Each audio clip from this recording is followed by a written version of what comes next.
खबरों में आगे बढ़ते हैं। आज की एक और बड़ी खबर है, पाकिस्तान लिए चलता हूं। पाकिस्तान में पाकिस्तानी सेना के सामने बलूच लिबरेशन आर्मी कहर बरपा रही।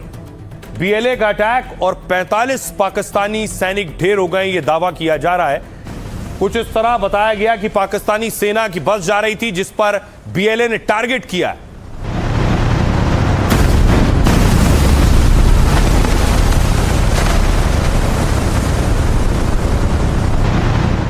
और उसके बाद देखिए जरा बस का हाल क्या हुआ। यह बीएलए का हमला है, 45 सैनिकों की मौत का दावा है।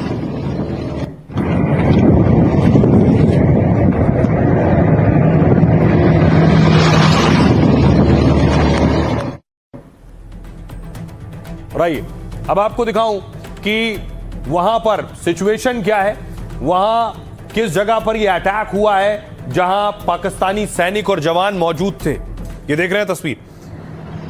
कुछ ये हाल हुआ है अलग अलग जगहों पर जो बीएलए के अटैक हुए।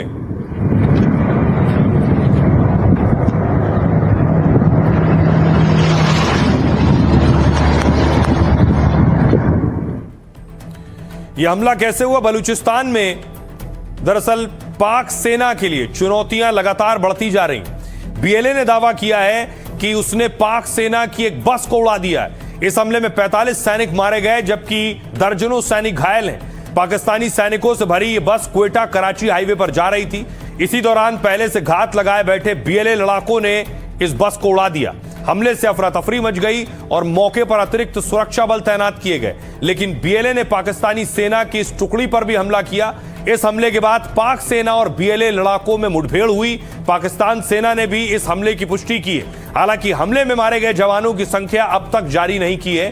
बीएलए के मुताबिक पाक सेना पर इस हमले को फतेह स्क्वाड ने अंजाम दिया है। यह फतेह स्क्वाड बीएलए का एक खतरनाक विशेष दस्ता है जिसे पाकिस्तानी सेना के काफिलों पर हमले के लिए बनाया गया है। इसके लड़ाके पहाड़ी क्षेत्रों में गुरिल्ला ऑपरेशन चलाने में माहिर हैं और इससे पहले भी बीएलए की फतेह स्क्वाड ने पाक सेना पर कई बड़े हमले किए। तो पाकिस्तान के लिए एक तरफ बीएलए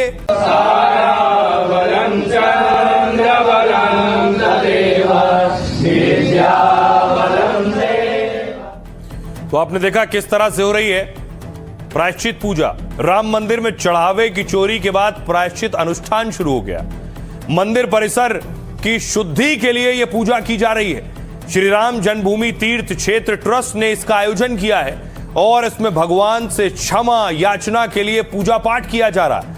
18 पुजारी और 5 आचार्य विशेष पूजा अर्चना कर रहे हैं। वेदों मंत्रों का उच्चारण, रुद्राभिषेक और हवन किया जा रहा है। ट्रस्ट के मुताबिक चढ़ावे में चोरी व्यवस्था में चूक की वजह से हुई। इससे देश विदेश के श्रद्धालुओं की भावनाओं को ठेस पहुंची है। इसलिए ट्रस्ट ने वैदिक परंपराओं के तहत प्रायश्चित शुरू कराया है। मंदिर की शुद्धि के लिए यह पूजा 10 दिनों तक चलेगी। लेकिन दूसरी तरफ शंकराचार्य स्वामी अभिमुक्तेश्वरानंद सरस्वती ने इस पूजा पर सवाल उठाए। प्रायश्चित उस व्यक्ति का होता है जिसे अपने पाप का बोध हो जाए और वो स्वीकार करे कि उसने पाप किया है, वो दंड से बचना चाहता है। पाप कोई करे और ब्राह्मण आकर अनुष्ठान करके प्रायश्चित कर ले, जबकि पाप करने वाला आराम से एसी में बैठा रहे, तो यह उचित नहीं है। सुनिए जरा क्या कुछ कह रहे हैं अभिमुक्तेश्वरानंद और ट्रस्ट के लोग। प्रायश्चित करने के पहले पाप घोषित करना पड़ता है कि मेरा पाप क्या है। तो पहले तो यह बताया जाए कि उनका पाप क्या है, किस बात का प्रायश्चित हो रहा है। दूसरी बात यह है कि किस धर्मशास्त्री से प्रायश्चित पूछा गया है, उसका नाम बताया जाए। और तीसरे यह है कि उस धर्मशास्त्री ने किन किन धर्म ग्रंथों के हवाले से ये प्रायश्चित बताया है, ये सार्वजनिक किया जाए। और चौथी बात यह है कि प्रायश्चित जिसने पाप किया है वो करेगा कि वो चोरी के पैसे में से दक्षिणा बांट करके पंडितों से प्रायश्चित करवा लेगा। ये कुछ ऐसे प्रश्न हैं जिनके उत्तर मिलने चाहिए। सुंदरकांड का पाठ, वाल्मीकि रामायण तरफ सुंदरकांड का पाठ चल रहा है। जो यहाँ चोरी डकैती हुई है, रामलला से प्रार्थना करें, उसमें धीरे धीरे काफी सुधार हो जाएगा, सफलता मिल जाएगी। लगभग 9 दिन चले गए, आज 3रा दिन है। चढ़ावा चोरी पर एक तरफ सियासत हो रही है, दूसरी तरफ चढ़ावा चोरी पर शंकराचार्य के निशाने पर सीएम योगी वो जहां भी बयान दे रहे हैं, जो प्रतिक्रिया दे रहे हैं, उनके बयान से ही तस्वीर साफ है। मामला सामने आगे चल करके चंपत राय ना निकल जाए। मुख्यमंत्री जी जब ये चोरी का मामला सामने आया तो अयोध्या आए, उन्होंने कहा कि मैंने SIT बना दी है, दूध का दूध और पानी का पानी करूंगा, दूध का दूध पानी का पानी, दूध का दूध पानी का पानी, दूध का दूध पानी का पानी। कि जब वो दोबारा अयोध्या में आए तो एक हाथ में दूध की बोतल होनी चाहिए थी और एक में पानी की, और आप लोगों को बता देना चाहिए कि देखिए साहब ये दूध है और पानी है, लेकिन ये तो वो कर नहीं पाए थे। शंकराचार्य योगी आदित्यनाथ पर हमला कर रहे थे, लेकिन क्या आप जानते हैं चढ़ावा चोरी का खुलासा कैसे हुआ, किसने किया, पहली शिकायत किसने की और सबसे पहली बार चोरी करते देखा किसने?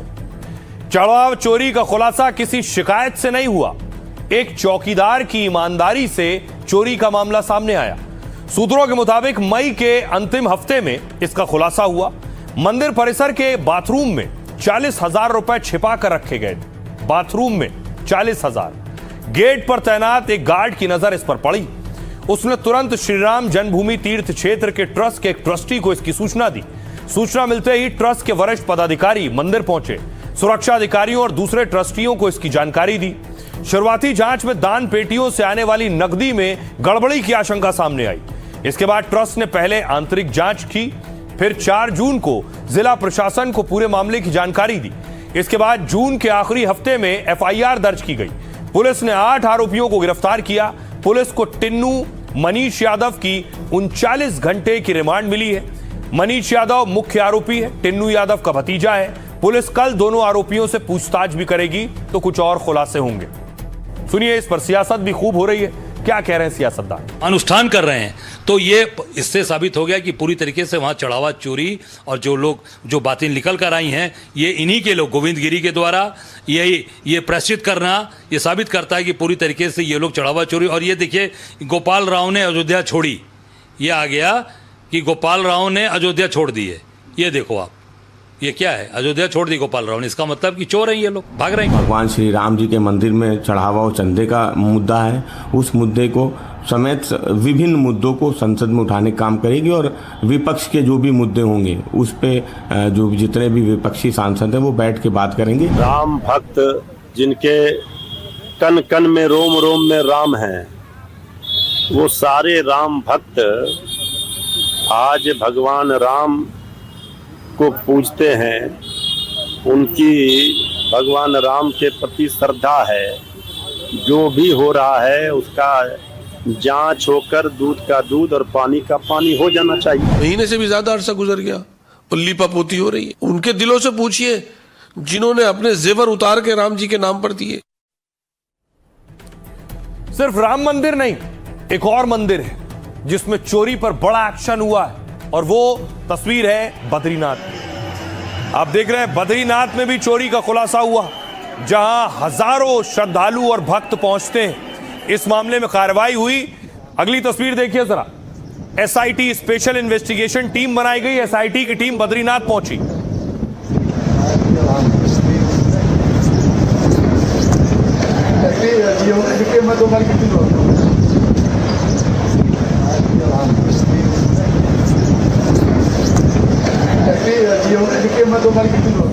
SIT की टीम ने पहुंचने के बाद जांच शुरू की। CCTV रिकॉर्डिंग निकाली है। ये जो आप देख रहे हैं इसमें CCTV की रिकॉर्डिंग है। पूरी रिकॉर्डिंग लेकर गए जहां नोटों की गिनती होती थी।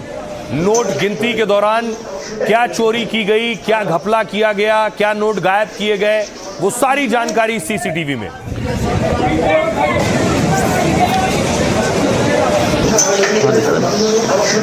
और उसके बाद उस शख्स की गिरफ्तारी हुई जो चोरी में शामिल रहा है। यह पूर्व अधिकारी राजेंद्र चौहान है जिसकी गिरफ्तारी की गई। बद्रीनाथ में चोरी पर एक्शन हुआ।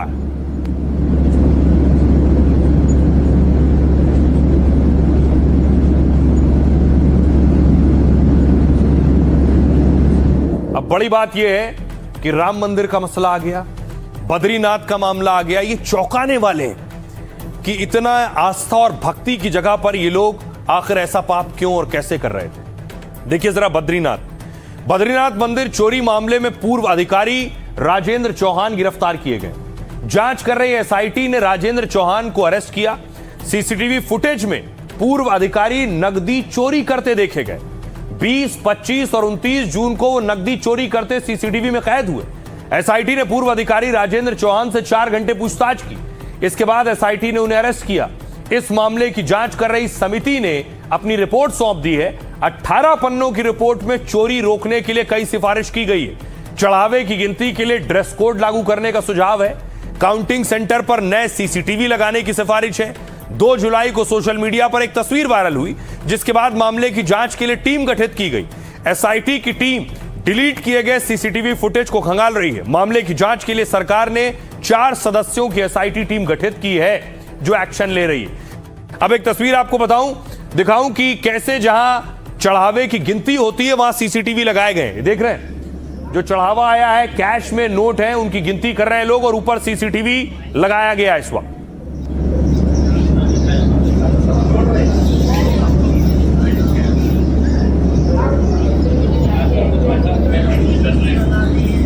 गर्भगृह हो, चाहे हमारा गणना केंद्र हो, चाहे सीसीटीवी हो या सराउंडिंग और सारी चीज़ें हैं, वो सारा देखा उन्होंने। कम से कम 2-3 घंटे तक यहाँ पे रहे और उन्होंने मौके पे जहाँ पे कंफ्यूजन भी हुआ वहाँ पे उनके द्वारा पूछा भी गया है जिन जिन बातों के बारे में। और सीसीटीवी के बारे में उन्होंने हमें डाटा उपलब्ध कराने के लिए कहा है। एक चोर पर जब चोरी का आरोप लगा हो और वो ये कहे कि दूसरों ने भी चोरी की है इसलिए मैंने चोरी की, तो ये स्वीकार्य नहीं है। दूसरों की भी जांच हो, लेकिन उससे पहले उस चोर की जांच हो जो गड्डी उठाते हुए पकड़े गए और किनके कार्यकाल में किस व्यक्ति ने उस काम में उसको लगाया। वो सीधे सीधे मंदिर समिति के अध्यक्ष द्विवेदी जी हैं, वो इस बात से बच नहीं सकते, इस जवाबदेही से बच नहीं सकते। हाँ, जांच कराएंगे, हम सारी जांच कराएंगे। हमारे पास सारा रिकॉर्ड है। 1,68,00,000 रुपए उस आय से जो जितनी आप लिख के दे दीजिए, आपको किस किस की जांच करानी है, हम सारी जांच कराएंगे। एक बार फिर मैं आपके साथ में बैठूंगा पूरी जांच रिपोर्ट को लेने के बाद, और उस जांच में जो भी आएगा, मैंने कहा किसी को भी बख्शा नहीं जाएगा। लेकिन मैं फिर आपसे कह रहा हूँ कि जो पूर्व में यहाँ पर अध्यक्ष रहे हैं, उन अध्यक्ष ने जो अपने कार्यकाल में जिस प्रकार से यहाँ पर जो है कि इस संस्थान को लूटा है,